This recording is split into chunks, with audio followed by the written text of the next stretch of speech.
जानवरों के अंदर इलेक्ट्रिक डिहॉर्निंग कैसे करते हैं, चलें आए आज आपको बताते हैं।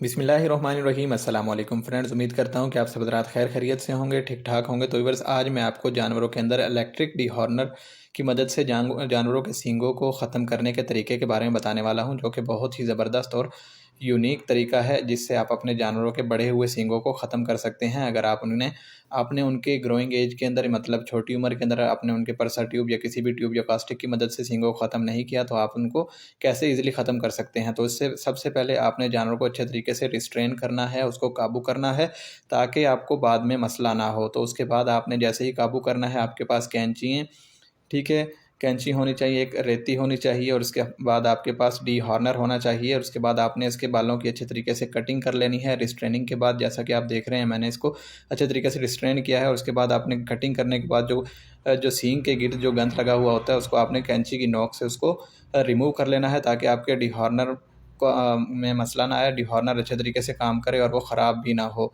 ठीक है, जैसा कि आप देख रहे हैं, मैंने अच्छे तरीके से साफ़ किया। और बाद में गर्म डीहॉर्नर होता है, साथ साथ इसको गर्म भी होने देना है, क्योंकि ये इलेक्ट्रिसिटी के साथ डायरेक्ट कनेक्ट भी होता है, यानी कि लगा भी होता है।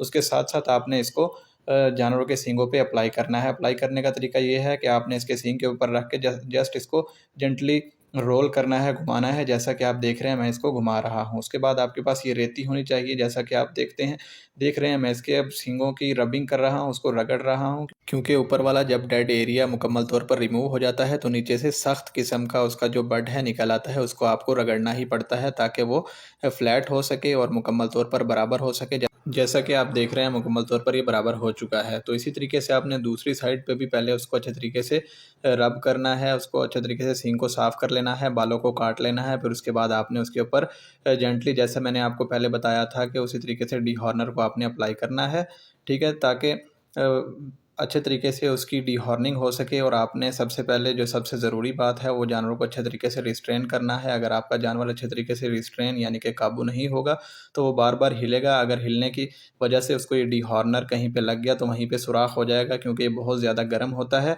ठीक है, क्योंकि साथ साथ ये डायरेक्ट इलेक्ट्रिसिटी से भी कनेक्ट होता है, तो जिसकी वजह से जानवरों को नुकसान हो सकता है। इसके लिए आपको ज़रूरी है कि आप उसको अच्छे तरीके से रिस्ट्रेन करें। तो ये देख सकते हैं कि अच्छे तरीके से मुकम्मल तौर पर इसके बड रिमूव हो चुके हैं। अब ये हमारे पास नेक्स्ट फीमेल है। इसका एक सींग पहले हमने मतलब कि इसके दोनों सींग हमने पहले ट्यूब की मदद से ख़त्म किए थे, लेकिन इसका फिर से एक निकल आया, तो इसकी हम दोबारा से इलेक्ट्रिक डीहॉर्नर की मदद से डीहॉर्निंग कर रहे हैं। जैसा कि आप देख रहे हैं, हमारे पास ये साथ प्रेशर के लिए, हवा के लिए पंप भी है, जिसकी मदद से हम ये जो धुआं होता है, जो आंखों में पड़ता है, इसको हम दूसरी साइड पे धकेल रहे हैं, ताकि अच्छे तरीके से हमें नज़र आए और सिर्फ बड ही रिमूव हो, और कहीं और किसी और जगह पर ये डीहॉर्नर ना लगे।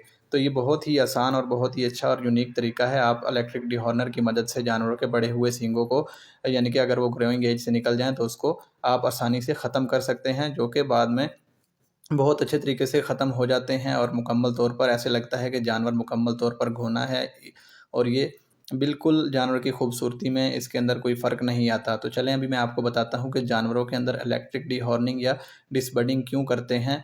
तो इवर जैसा कि आप जानते हैं कि डेयरी फार्म्स पे अक्सर जानवरों को मुकम्मल तौर पर फ्री छोड़ा जाता है। और अगर आपके जानवरों के सींग होंगे और उनको आप फ्री छोड़ेंगे, तो इस तरह अगर आप फ्री छोड़ेंगे और उनके सींग भी होंगे, तो अगर वो लड़ेंगे तो एक दूसरे को नुकसान पहुंचाएंगे। नुकसान पहुंचाने से ये होगा कि अक्सर जानवरों के सींग टूट जाते हैं। सींग टूटने के बाद जानवरों के सींगों के अंदर अक्सर खून की वजह से इन्फेक्शन, और फिर उसके बाद उसमें पस पड़ जाती है, जो कि बहुत ज़्यादा ख़राब होती है। फिर उसके अंदर कीड़े पड़ते हैं, वो मैगट्स माउंड के अंदर कन्वर्ट हो जाता है, और वो कीड़े आहिस्ता आहिस्ता उसके दिमाग की तरफ चले जाते हैं, जिसकी वजह से जानवर मज़ीद ख़राब हो जाता है।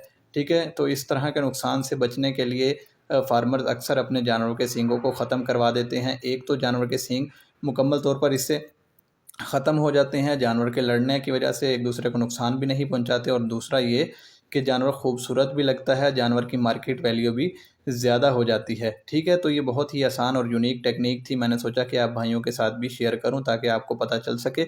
मोस्टली हमारे फार्मर्स अब तक ये सींगों को ख़त्म नहीं करवाते। अक्सर एरियाज़ के अंदर सींग ख़त्म करवाने का भी ट्रेंड नहीं है, क्योंकि वो उनको अक्सर लोग समझते हैं जी गुनाह है। लेकिन ये है कि जिन लोगों ने कमर्शियल लेवल पर डेयरी फार्मिंग करनी होती है, उनके लिए ये मजबूरी है कि इनके जानवरों के सींगों को वो ख़त्म करवाते हैं, क्योंकि इतने सारे जानवरों को ना वो मैनेज कर सकते हैं और ना ही वो सींगों वाले जानवरों को एक साथ रख सकते हैं। तो व्यूअर्स ये देखें कि इनके सींग हमने मुकम्मल तौर पर कितने अच्छे तरीके से ख़त्म कर दिए हैं और ये मुकम्मल तौर पर अब डीहॉर्न्ड हो चुके हैं, इनके सींग मुकम्मल तौर पर ख़त्म हो चुके हैं। तो इसके बाद आपने क्या करना है, ठीक है, तो आपने जैसा कि आप देख रहे हैं हमने इन सारी बच्चियों के सींगों को मुकम्मल तौर पर ख़त्म कर दिया है।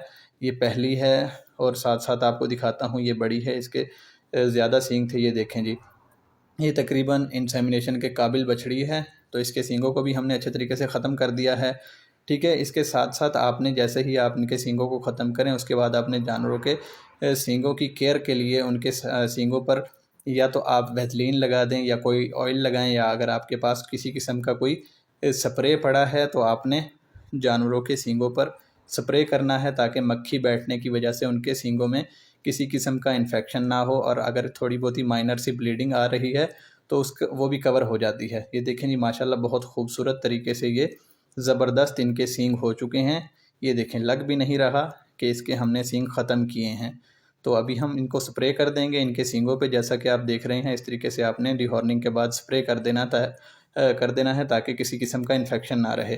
तो व्यूअर्स, उम्मीद करता हूँ कि आपको मेरी वीडियोस पसंद आती होंगी। अगर आपको मेरी वीडियोस सच में पसंद आती हैं तो मेरे चैनल को सब्सक्राइब कर लें और साथ लगे बेल आइकन पे प्रेस करें। और अगर आप मेरा फेसबुक पेज देख रहे हैं तो पेज पे मुझे लाजमी फॉलो करें, ताकि आपके लिए इस तरह की इंफॉर्मेटिव और इंटरेस्टिंग वीडियोज़ लेकर हाजिर होता रहूँ। तो इंशाल्लाह मिलते रहेंगे नेक्स्ट वीडियो में। तब तक के लिए अपना ख्याल रखिएगा, जानवरों का ख्याल रखिएगा। अल्लाह हाफिज़।